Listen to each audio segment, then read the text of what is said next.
We're drawing the line in the sand here. We're no more self-performing, but I think changing markets, that's a pretty simple way to do that because we can really focus on our sales process and use that to make sure that we're hitting the right jobs and not taking on a project just because we want to fill space in the schedule.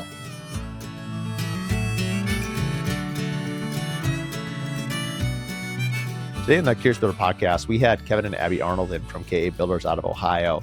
And it's amazing. They have such a growth mindset, young husband and wife team. And it's just really interesting to hear how they're growing their business and how they're observing from other builders and really just investing in themselves. And so you're going to find that this is a really encouraging episode. So without further ado, here's Kevin and Abbie. Welcome to Curious Builder Podcast. I'm Mark Williams, your host. Today, we've got some special guests. We've got Kevin and Abbie Arnold from KA Builders out of Columbus, Ohio. Hey, guys. Hey. Well, it's great to see you. You guys have actually been frequent podcasters because we had you on for the 75 Hard recap. We had you on a month ago for the boot camp recap. So I thought, man, we better get your origin story here. You guys everyone's going to wonder, like, who is Kevin and Abbie? They're on like every of these recap episodes. So here we are. Yeah, thank you for having us. Yeah, well, why don't you tell us a little bit? You guys are a couple out of Ohio. It's the two of you running KA Builders. Let's talk a little bit about basically your origin story, where you guys started. Was it before, while you were dating, while you were married? Like, I'd love to hear. I actually don't know this, even though I've met with you guys like 5 or 6 times. I don't know this part of the story, so I'm kind of anxious to hear how you guys actually first started. And I guess let's go with there. Yeah, so the original company started before I even met Abbie. I was in school at Ohio State for construction systems management. Thought I was going to go work for either another builder or a commercial GC. Quickly found out that I like residential. I grew up doing that. I worked with my grandpa. He was an electrician, always doing side jobs whenever he didn't have to work. And then my grandma's cousin had a remodeling company and learned everything. So I originally decided to make that switch. I was going to school down in Dayton for financial services, and I was miserable. And I came home for Christmas break, and I was in his shop building cabinets for him. I would come up every weekend and do that. And I was like, wow, this feels so good just spending an entire week in here. And I knew about the construction management program. So I was like, all right, we're done with finance and we're going to transfer. Out of curiosity, did later, as you've operated your business now, for how many years have you had KA Builders? I went full time with it in fall of 2021, but I started the company about a year before that when I was in school. Okay, so 4 or 5 years. My question is have you found that any of the finance information that you had was any of it applicable or usable for building, or did you not go far enough down the road that was helpful? Yeah, if I would have paid a little bit more attention in class, it might have helped. That's fair. I'm right there with you, buddy.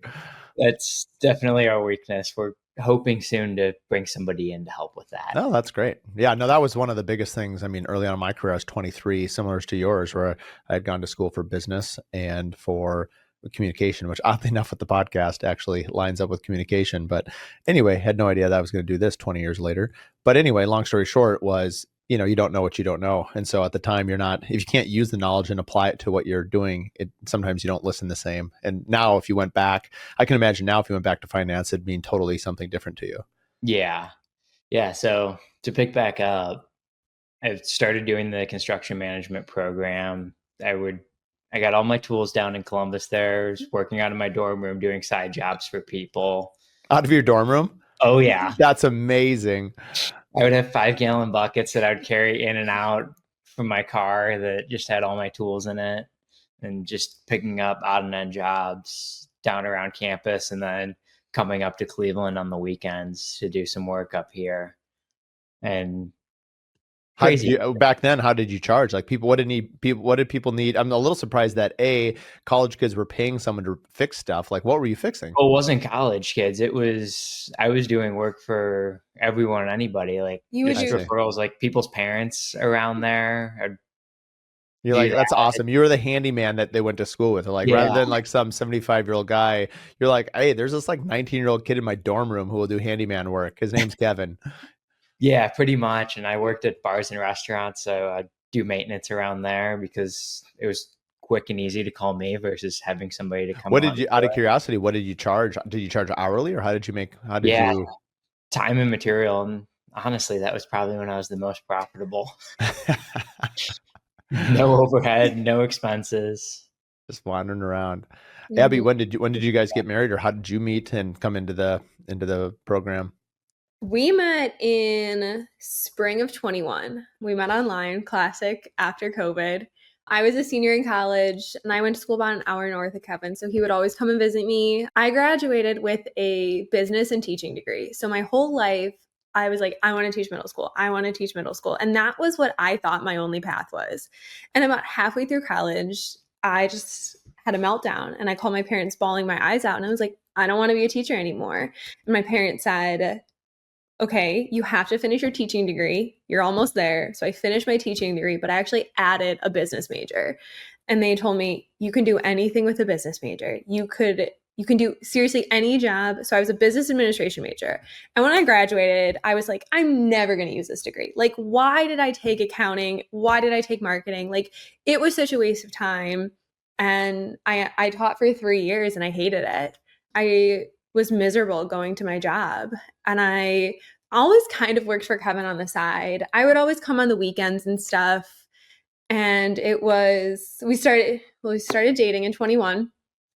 Then we moved in together 3 months into dating, and it was we're here. We got married about a year and a half ago. And it was a year ago Kevin was like, "Hey, I need someone to do administration work." And pretty much my job is to keep him organized. Well, that's not how it started. It was we had to let somebody go that was Yes. helping me. And it was I could go look for another person or you could pick up the slack and labor. And we And I love quickly found out that the labor part isn't for you. it. No. But I'm Well, real good at like the management side in the organization, and that's really where I thrive. And I love being a husband and wife team because that's not Kevin. It's I really think we have a good dynamic where the things I'm not good at, Kevin's really good at, and vice versa. you guys were both out at boot camp. We can talk about that a little bit later. But I remember remarking to Brad Robinson and to even Mike Weaver from Emser just what a dynamic duo you both are.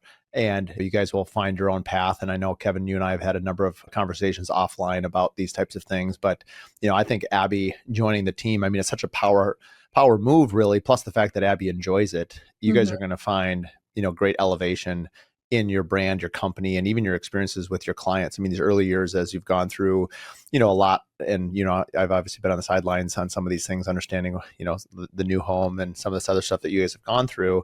I think as you polish your message and go forward, that'll be the best decision you ever made, having the both of you together. Because Abbie, you're so good with people, and Kevin, you are too. But I think Abbie, you've got this great moxie that I think people attracts to KA builders. And, as you polish out what you do, you guys are going to go to great heights. I've always been really impressed at how young you are, but how enthusiastic you are to be part of, a larger community.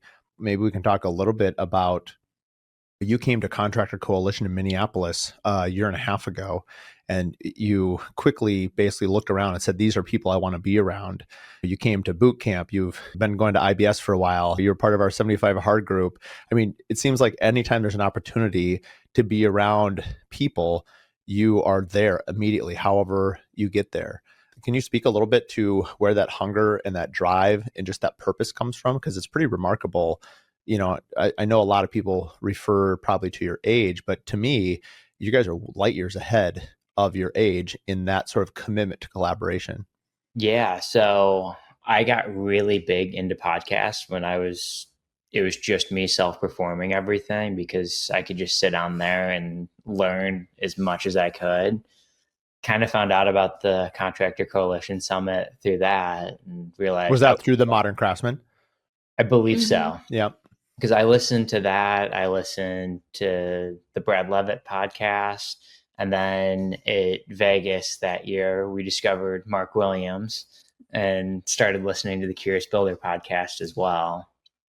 But made it out to Minneapolis and realized how great of a community that was and how good I felt leaving there.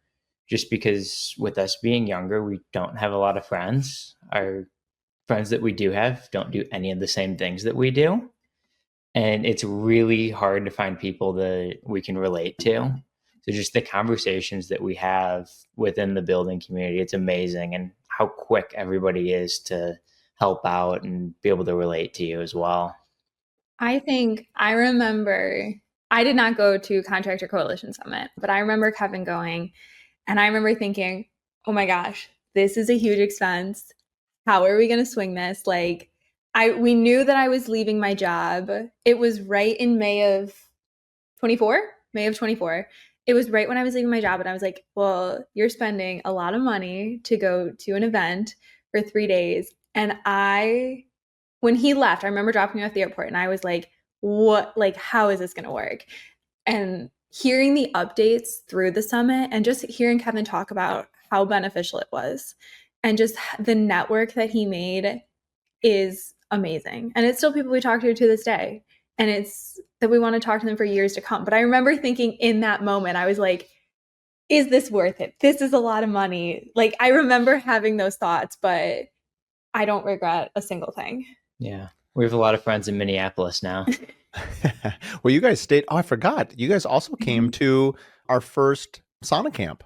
Oh my Yeah. gosh, yeah. I forgot about that because you ended up staying after. So sauna camp was this last January, and you basically came up for the day. I think it was on a Friday, but you said, hey, if we're going to come up here, let's stay for the weekend. And I remember you guys sent me a picture, like you guys went to Eden Prairie and rented skates and were skating on the lakes, and you guys were walking around. And I remember in the post feedback, you're like, maybe you could make a weekend event out of this. And I was just sort of impressed. I did not, when I first created that boot camp, I knew people would be flying in for, and it was much smaller, but I didn't think people would be flying in for sauna camp. And Brad Robinson came in, you flew in. I think we had a few others come in, and that was pretty eye-opening to me that this community has gotten so big and so deep that people are willing to travel for it because it's not a common thing.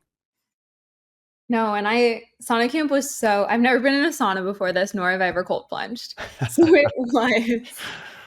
it was a really amazing experience. I know we've had conversations in the past where health and wellness is a big factor. And it's breaking the stigmas of the industry. And I'm excited for next year. Yeah. Yeah, well, I have actually, after you guys gave me that feedback, I was kind of talking to Brad Robinson a little bit about it, about how we could make it a little bit different. We'd still have a 1 day for local people, but for those that do fly in, we'd have something again the following morning, probably not as intense, just because you guys know from the 75 Hard and Boot Camp, having some sort of activity or exercise. So maybe in the morning we'd go snowshoeing across that frozen lake, just for those that want to go, or just boot pack it, whatever. And then we would just sauna and cold plunge, but then everyone could leave and have lunch on their own. So the cost would be a lot less on day two. Really that first day is kind of the main event. And so the second one is just for those that sort of, anyone could join obviously, but anyway, try to make it accommodating for those that fly from out of town. Yeah, that'd be awesome, because we spent that entire Saturday just meeting with other builders and remodelers, walking some of their job sites. And then Sunday, we just had the entire day to kill. I think we went and walked around the mall for maybe 4 hours. That place is crazy. It is January. There's better places to walk, but I guess in January it was pretty cold. Yeah. But that's something that I do is like we follow, Instagram, social media just connects people from all over. So there was people that we followed from Minneapolis, and I Instagram DM'd them and I was like, hey, we're going to be in town. Do you want to meet up? So they met us for coffee and we talked. Shout out to Abbie Construction. They're right around our age. So I was like, I want to be friends with you. And then they were like, hey, come to our job site later. And we saw Ben Garvin. Like, it was just the network that we created over there. That is the one huge benefit. We talk a lot about the negativity, let's say, whether it's trolls or just the time that it takes or that we spend on social media in general. But the positives, I still think far outweigh the negatives.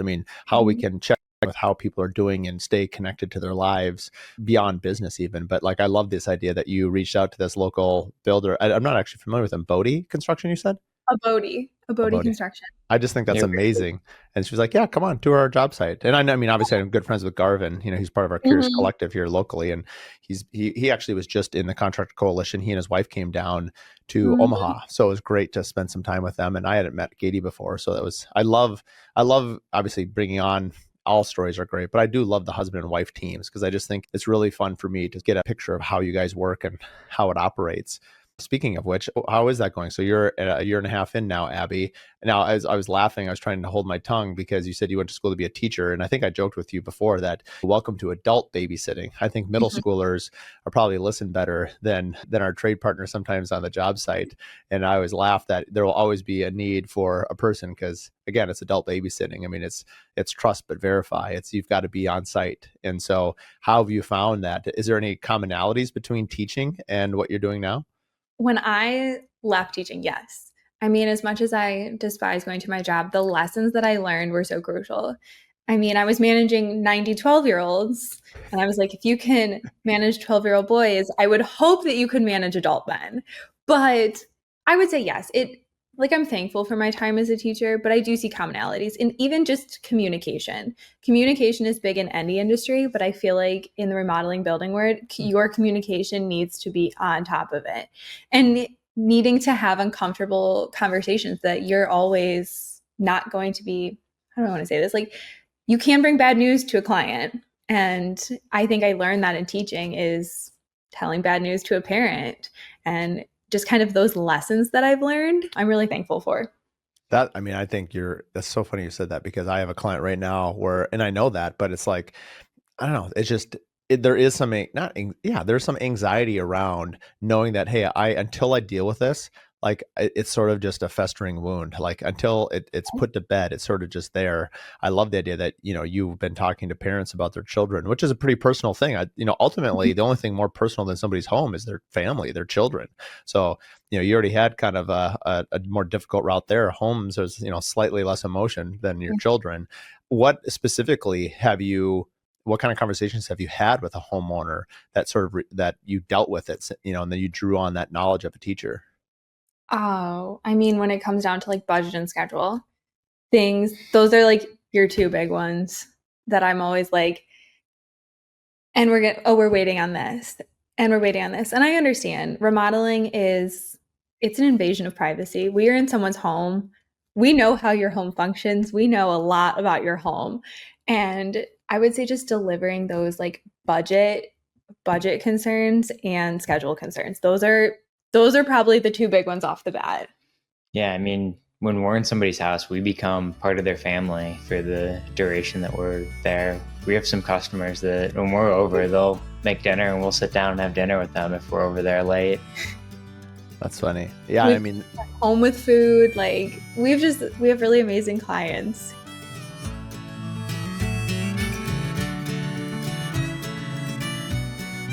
This episode is brought to you by Adaptive. If you're still chasing checks and juggling spreadsheets, it's time to upgrade. Adaptive is revolutionizing how builders get paid with AI-powered bill pay, automated draws, one-click payments, and built-in lien waivers.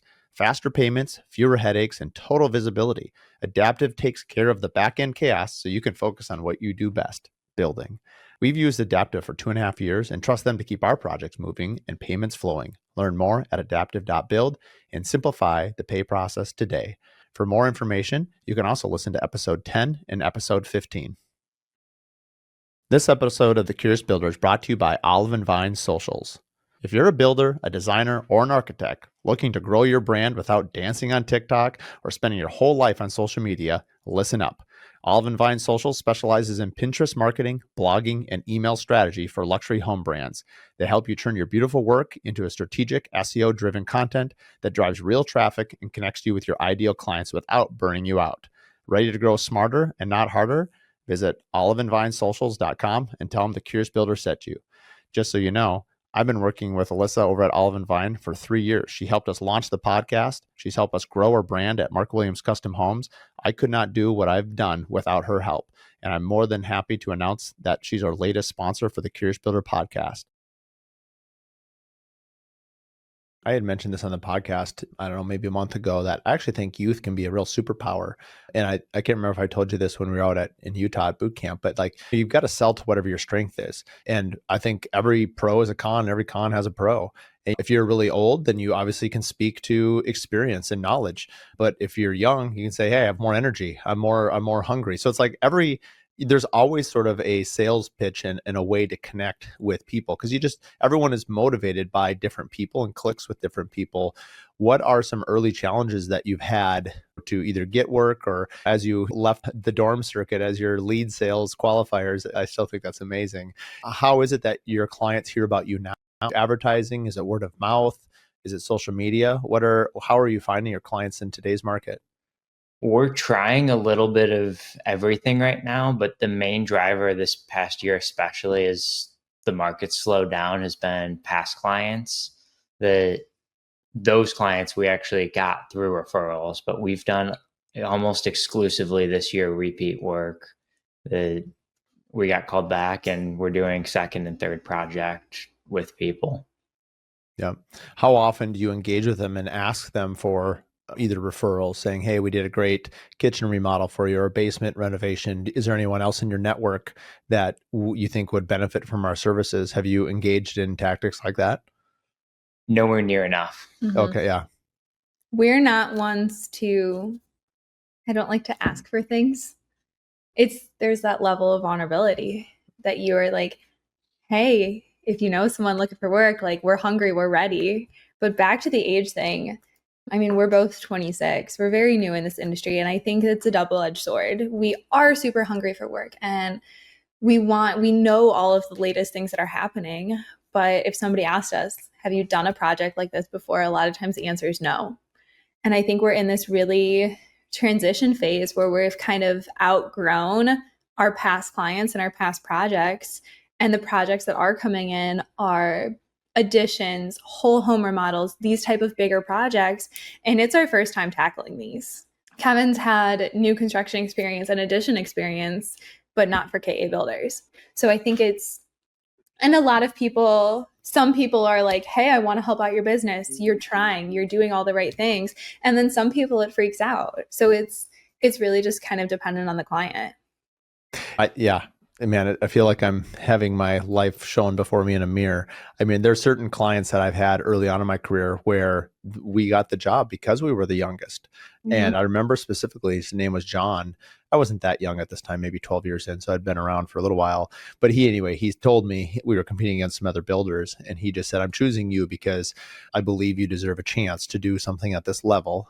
And someone in my career gave us a chance when, when he was in the healthcare services. But anyway, so just kind of like paying it forward. And, I think what's great about you, having interacted with you guys enough, is just how authentic you are. I mean, you guys are real. There's nothing fake or phony or put on about you. And I would imagine that connects with people, especially, you're right. I think you touched on something earlier about how intimate a remodel is. I think that intimacy, not that a new home building can't be, but I feel like if you're learning that through a remodel, it seems like there's more heart there because you have to navigate family schedules and children and all of those other kinds of things. And so that will pay off, and you'll continue to get offered bigger and bigger projects because your skill set and your craft and your commitment to it is going to take you, your clients will take you to a different level. You already said it, Kevin, like the projects you're getting now, that's where your skills and craft have taken you. It's not like you've even elected to do it. You're choosing your own adventure, but your clients are choosing it for you. Well, you said it, and I'm going to butcher your quote, but who do you want to spend the next 6 months of your life with? And that's something I think about a lot. I love that quote of yours because as a remodeler, as a builder, you are embedded in their home. I know the names of your pets. I know the age of your children. I know what sports they play. We're in your house, and it is an intimate thing. And we try hard. We try hard to be accommodating because at the end of the day, we are in someone's home, making a mess, disrupting their routine, and it's a change for them. So we always try and be mindful that we are in someone else's space. Abbie, how often, because I 100% agree with that messaging, how often are you meeting with the clients? I know it sounds like, Kevin, you're doing a lot of the work, you're self-performing quite a bit of the work, or no? We are right now. We're transitioning out of that. And that's deliberate because of scale, or what is the reasons behind that? Yeah, I feel that I've reached the furthest that I can possibly go right now myself. I'm not going to be able to charge any more per hour, and time-wise, I'm getting less and less hours on site every week. That it just doesn't make sense anymore. And again, when I first started, we were doing smaller projects. Now that we're doing bigger projects, we're doing so many different trades that it might be 6 months, a year before I have a repeat of something that I've done that I'm just not efficient anymore. And so you have a trade base, or how are you getting, how are your relationships with, the different subcontractors that you're working with? Yeah, trade based, and a lot of them we actually met off of Instagram as well. Just over the years, different accounts have followed us. We followed different accounts, stayed in contact. Whenever somebody new follows us that I see us potentially working with, we'll reach out and grab coffee and see how we can work together in the future.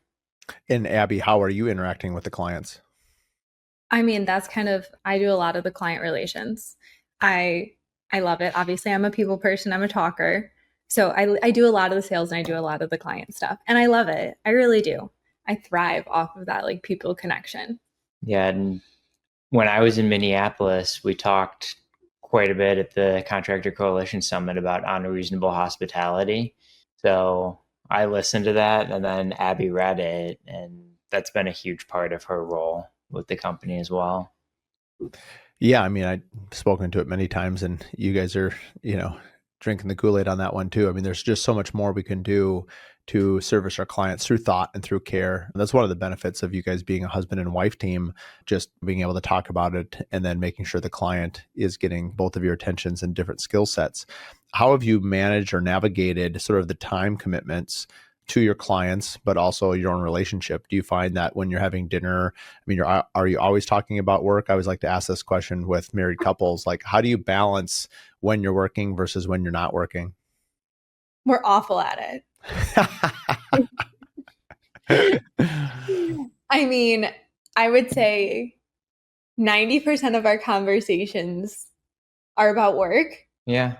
And the other 10% happen while we're at work. That's amazing. I mean, I'll be the first to admit, our work-life balance is awful. And I think it was almost better when I was a teacher because we weren't doing the same thing all the time. And I would almost make Kevin turn it off. But now that this is my life and I'm now passionate about this, oh my gosh, it's awful. And we don't help each other out in the situation. We just we just keep going. But I love it and I love that we get to do it together. But I mean, what's the saying? Dinks, dual income, no kids. Like we're the classic dinks. Like I don't know. We might be like no income, no kids. but like work is our life. And it's I one day it will pay off. But right now we are very comfortable working like 10, 12 hours a day and then talking about it when we're at home. Well, it brings you joy. I mean, I think, Yeah. there's really no judgment. Obviously, you're in a different place of life. There aren't children on the scene at this point in time. And so, you're building it, you're excited about it. But, I think everyone has to balance, everyone's balance is different, right? And I Mm, think there's this great quote that comparison is the thief of joy. But you guys clearly have a lot of joy in it. So, I mean, mm, I always, I used to coach cross country running for 10 years. And, there'd be people would say, oh, why do these kids run? I'm like, well, yeah, if you don't like running, then don't run. There's other things to do. But like you love talking about work, you love work. Like mm, that's great. There's so much joy there. And, that will continue because you couldn't do it. I mean, you'd mentioned before, Abbie, about how much you disliked, teaching.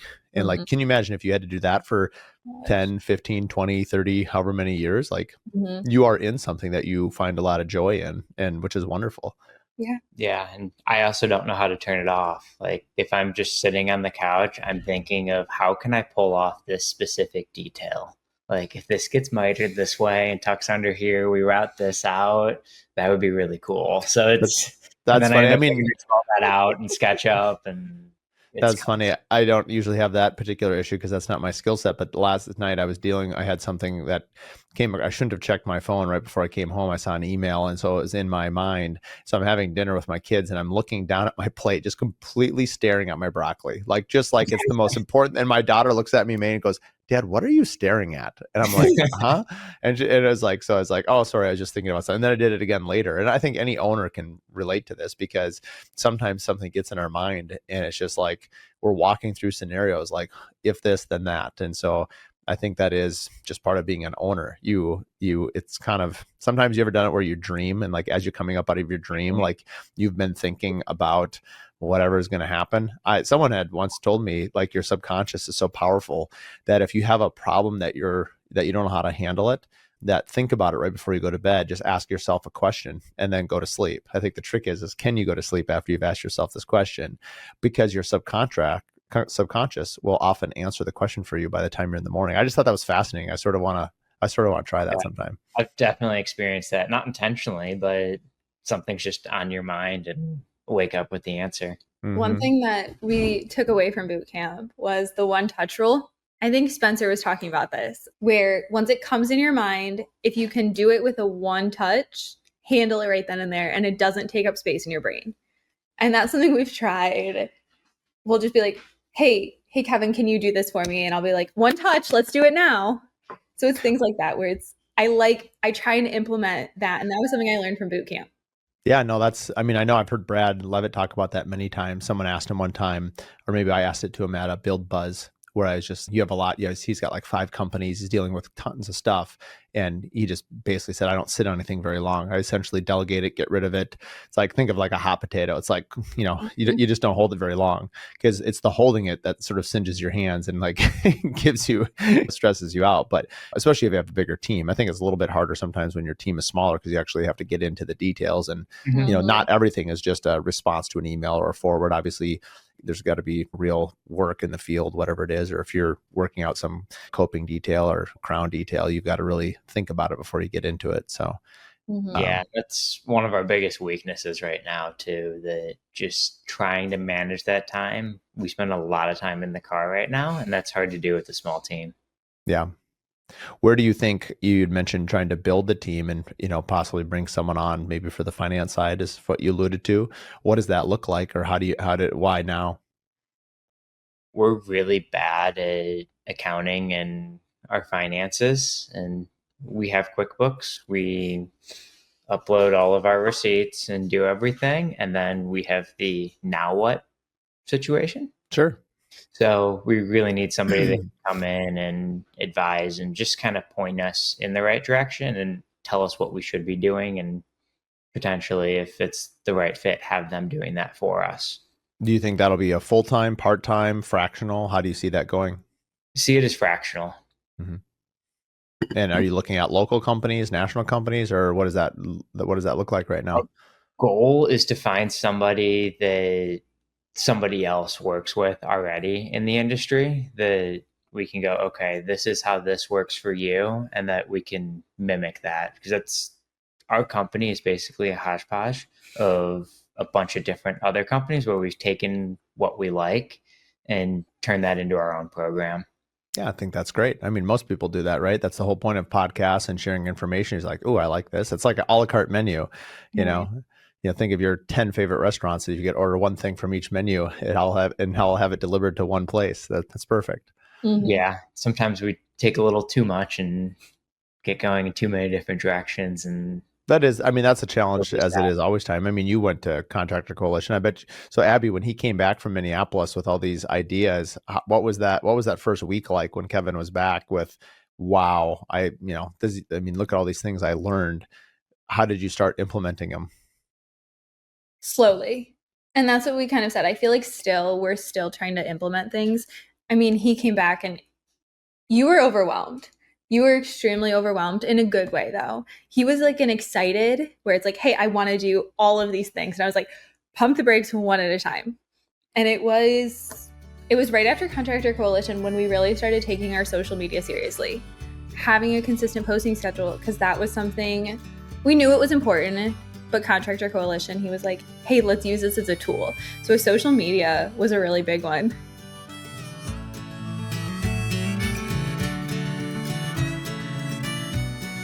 When it comes to quality, craftsmanship, and performance, Pella sets the standard. Whether you're building custom homes or designing a timeless space, Pella offers innovative window and door solutions that blend beauty and efficiency. With showrooms and experts around the country, Pella makes it easy to find the perfect fit for your next project and their team to support it. Build with confidence, build with Pella. Visit Pella.com to explore products and connect with your local rep today. For more information, you can listen to episode 1 or listen to episode 109, where we bring on Pella owners and founders at Pella Northland, as well as their innovative team behind the Steady Set innovation. What ways have you sort of harnessed it or used it? I think just the connection of people. Most of our trades have actually come through social media. Oh, wow. And it's how we get to meet people. I have I don't even want to say a bad habit. I will just fire off emails. I don't want to say to random people, but if we follow them on Instagram, if we want to connect with a designer or a trade partner, we'll probably connect via over Instagram. I'll find them on Instagram and then I will email them. And I would say that has led to some jobs coming from designers where I've just fired off some emails and I've said, I'd love to see how we can connect. Do you want to meet for coffee? And I think social media, we talked to a little bit briefly, but that's like that connection and that networking is so crucial. Well, it's just business development in a new age. I think what you're doing is brilliant and obviously needs to continue to be doing. At bigger companies, they have people that's all they do. The fact that you enjoy it and you're already doing it is a huge advantage for you. How, I don't know the Columbus market very well. What is it like in terms of, is it builder driven, design driven, architect driven? Who's typically holding the first baton of the relay? It's all over the place. It's your very classic, we're going to call 3 to 5 people and kind of go with the middle. So that's something that we've really struggled with there because that's just not at all our business model. So the education aspect's been pretty important, but our goal is to have everything already pre-vetted where we take on as many projects through a designer as we can. And if something does come into us, we want to immediately delegate that out to a designer. And how often are you interacting with architects or draftspeople, or is it mostly through the designer and they're doing internal drawings? Mostly through designer. Just kind of depends on the project. If there are times that we'll send things back out for, say, talk to a client, say, hey, this really isn't within our scope. And they'll go meet with an architect and then bring us back some plans there, but not working with architects a whole lot, just with the scale of where we're at right now. Mm-hmm. How, you had mentioned about some changes coming, and you'd looked at even like a new home. You had mentioned to it earlier, Abbie, that, Kevin has obviously built new homes in the past. And I don't know if that was with, your family or if you'd worked for someone else. But how are you, because I know that was one of your goals, Kevin, right? Was to build a new home. Is that a track that you want to, would you think you would do remodeling and new homes at some time, or what does that future look like?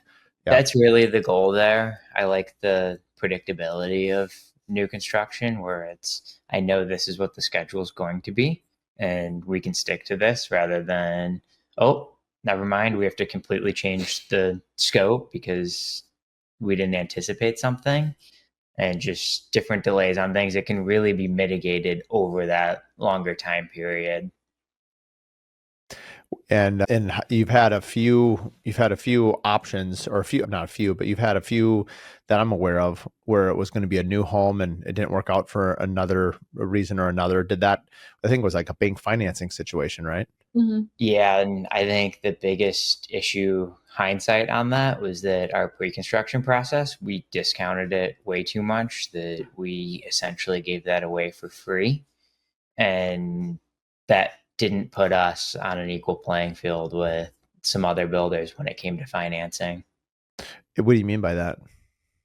They didn't value our pre-construction enough because we didn't bill accordingly for it, that when it came down to the wire and during our selections, they just kept going up and up in their taste, but they didn't want to pay for it. And at the very end, when we ended up losing the deal, they said that they want to go work with the national builder because they're going to get a lower interest rate with them for the same price as we were going to build the house for. Yeah, you were in kind of a tough situation. I know, the pre-construction agreement's a big part. That was probably the single biggest thing you had mentioned, Abbie, about just the investment that you both made in sending Kevin to Contractor Coalition. I remember that phone call. I called Morgan when I went 3 years ago, and I looked at it the same way, like, this is a big investment. And Morgan said, you're going to get that investment back in the first hour. And she was right. And it was pre-construction. And Mhm. I had for 15 plus years basically given away all my pre-construction time for free. And because I always credited it to the future job because I thought that's what you're supposed to do.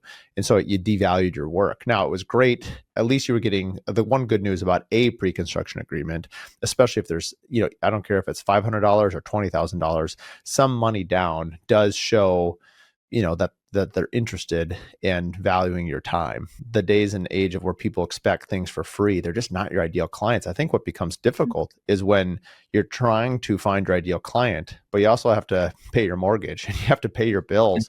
It becomes really difficult to sort of stand your ground. I've struggled with that in my career at different times. When things are great, it's pretty easy to, pick and choose your clients. But when things are difficult, it's kind of like, man, that sounds great, but I've got to take this deal in front of me because I need it.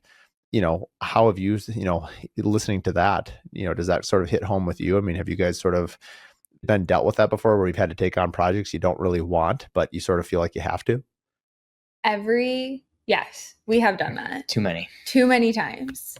And we've almost gone into the project knowing that there were red flags.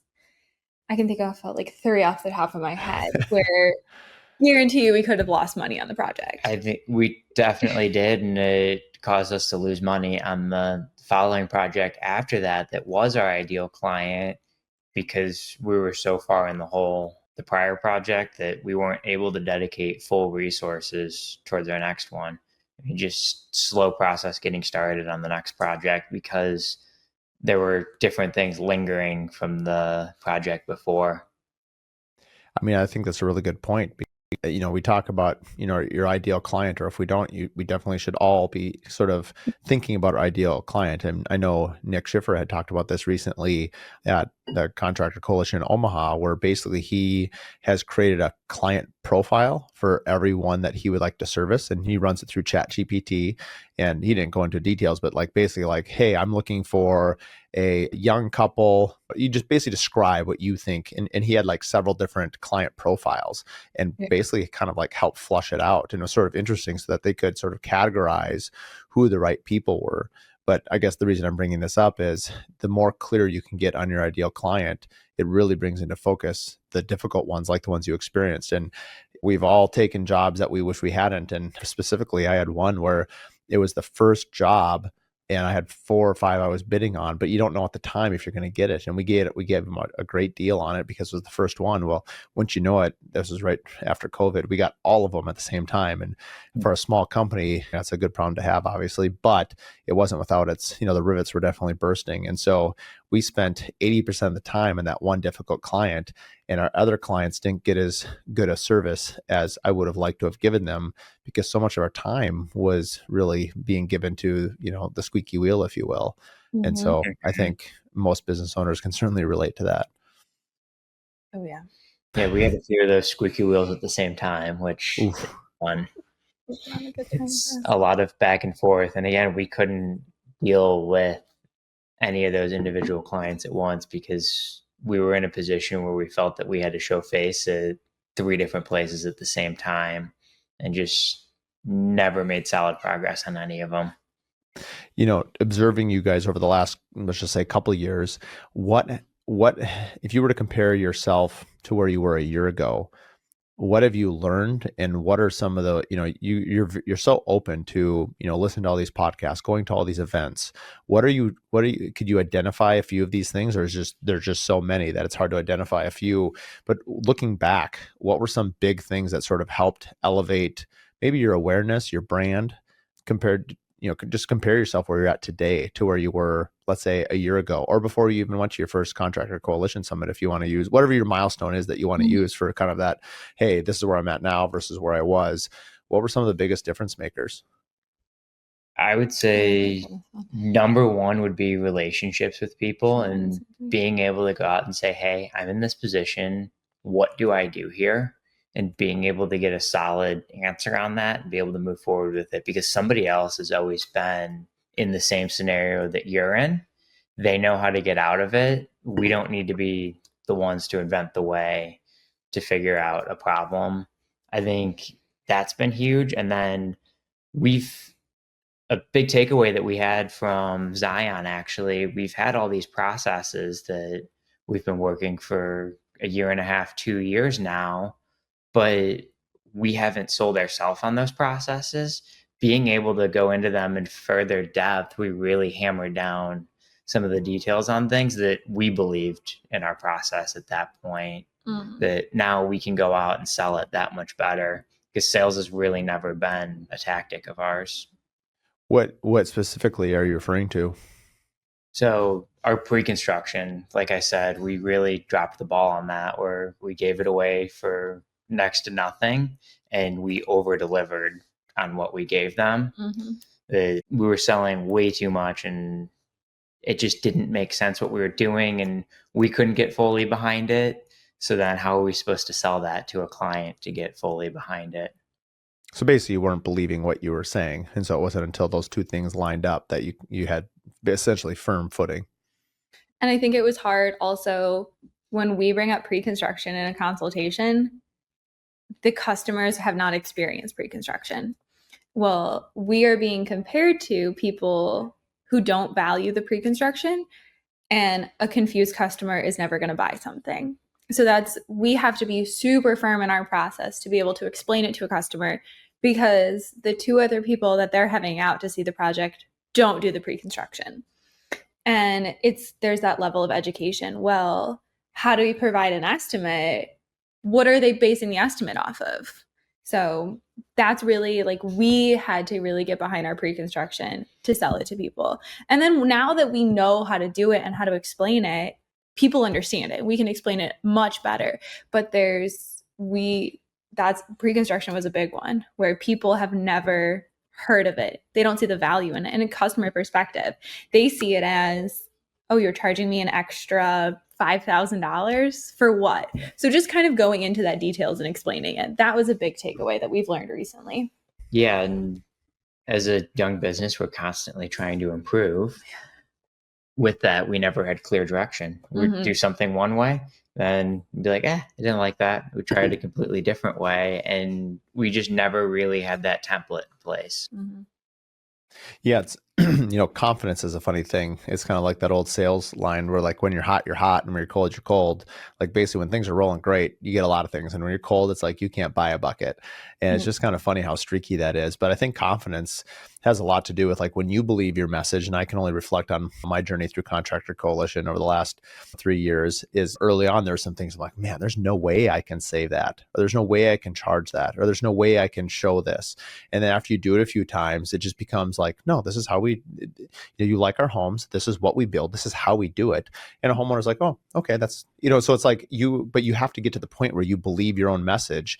And it's hard to believe something until you've practiced it and, and done it. I mean, if you're going to relate it to, let's say, like running or something, like, somebody might say, well, I can't run a 7 mile. Well, if you train, you can eventually, let's say, get to that milestone. And then before you know it, you're like, oh, I can do that all day long, or whatever you want to use this for this analogy. But that iteration process to sort of perfect it sometimes does take a little time, and you drop the ball a few times. But I think like that's sort of part of the maturation process. That's part of the the wisdom, the gray hairs that you're going to get at some point, Kevin.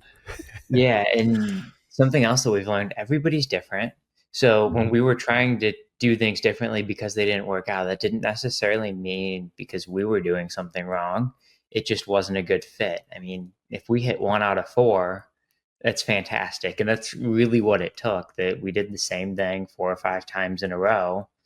Didn't pan out for any one of them but the last one.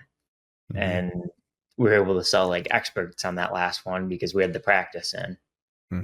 When you guys are selling to a client, I assume you guys are doing it together. How does that sales presentation work? So our first step in our process is a discovery call, 15 minutes, Google Meet. And the idea is that we want to learn about their project and we want to tell them a little bit about us. We'll talk about budget right off the bat because that is important. We have to figure out if it's a good fit for us. If we decide it is a good fit, we'll do that in-home consultation. Generally, I'll run our discovery calls and then we'll both run our consultations. So we do them together. And part of the value that you get from hiring us is we are a husband and wife team. And that's something that is fun. And I think people like it because you get both sides of the brain, I'd like to say. And then we'll go into pre-construction from there. And we can also play people differently. So we'll be able to feel the room. If it's somebody that wants to be a little bit more social and just chat, I'll let Abbie take the lead on that. If it's somebody that's going to be a little bit more technical, we can talk how we're going to actually execute on something and show our expertise and experience there. What, as we kind of come in for a landing here, what does the rest of this year look like, and what are you guys most excited about? So right now we're actually in the process of wrapping up our house down in Columbus with the intentions to move up to Cleveland and start taking on projects up here. Oh, very nice. What's the distance between the two cities? About 2 hours. Okay. So you'll be able to obviously go back and forth with existing work, or will you still try to maintain a presence in both markets depending on where the work is, or no? It really depends. We've made some pretty big strides in Columbus. We just haven't been selling as strong down there versus our close rate up in Cleveland's been phenomenal with a little bit smaller projects. So the goal is to kind of grow things to what we've been working at down there, trying to repeat that process up in Cleveland. And we'll kind of put, if it's the right project and we're going to get compensated accordingly with the travel fee, we'll still go back down to Columbus to do a project. What is the why are the two cities so different in terms of like their interests? I mean, what is the main reason? It sounds like there's just more work, or you're having your close rate is much higher in Cleveland. Is there less competition, or what do you suspect the reasons are? We're both from up here. Okay. So people know Kevin. We had somebody reach out, was it this week or last week, just because they knew Kevin's grandpa and they saw the KA Builders truck in his driveway. So it's KA Builders. It's a very small community up in Cleveland, but we've done quite a bit of good projects. And I think people really value the craftsmanship. A lot of the homes that we work on in Cleveland are old homes. How old was the bathroom that you just wrapped up? Which one? The one that we just came from. Oh, no, 1940s. So those really old homes, Kevin grew up working on those old homes, and people want to be able to trust their old homes with Kevin. So for him to say, hey, I grew up in this city, I know what it's like, I think it carries some value. And we want to be close to family. We're 2 hours from family right now. We just want to be closer. We're ready to come home. We've had some good opportunities, so we're excited. That's super exciting. Do you still stay in touch with so you had mentioned on both sides of your family that there were entrepreneurs that were in the building trades. Are those businesses still operational? Are they retired now? Or what does that relationship look like? So my grandma's cousin's retired. My grandpa's retired as well, but he feeds us all of his remodel business. So that's why we've taken on so much work up here in the past, because we have really good referrals through him. Yeah. And I think in any sales process, if it's a referral, you're going to close that more. Oh, absolutely. And we just have such a strong referral base in Cleveland that I think that's why our close rate's better. That's interesting. How are you tracking it, or is it just a general feeling? General feeling. Yeah. We have way less meetings up here and a lot more work up here. That's good. Mm-hmm. That's funny. Yeah, I mean, when people know your household name or they know the reputation, or was your grandpa's company called KA Builders as well? No, so my grandpa was actually a union electrician, and then my grandma's cousin, his was Conrad's Home Improvement. His last name's Conrad, and he self-performed everything. He has a cabinet shop with the CNC machine in there that towards the end we were cutting cabinet boxes on that and outsourcing doors and drawers and doing that. So I kind of mimicked that. We did our cabinets for a while, and we're just finally putting that to bed now because we want to work with other cabinet builders that are local. Mm-hmm. What's in terms of like population, Columbus is bigger than Cleveland? Mm-hmm. Yeah. Columbus is a really big city. Cleveland, it's tough to say. Overall population, they're probably pretty similar, but the actual metro area is much bigger in Columbus. Mm-hmm. And where do you think, if you were to look out a year from now, what are some things that you're either really excited about? Because this move will take place over the next couple of months, or how fast will this move take place? September, October, November. So later this fall. later this fall. quick as we can get the projects that we started 3 years ago at our house done and get it in the market. Yep. Yeah, that's always kind of the trick. Isn't that funny? It's like, what's that old adage about like the cobbler's son's shoes? Like basically they run barefoot because, we're so busy working for our clients that we neglect the things we need to do on our own home. Mm-hmm. Yeah.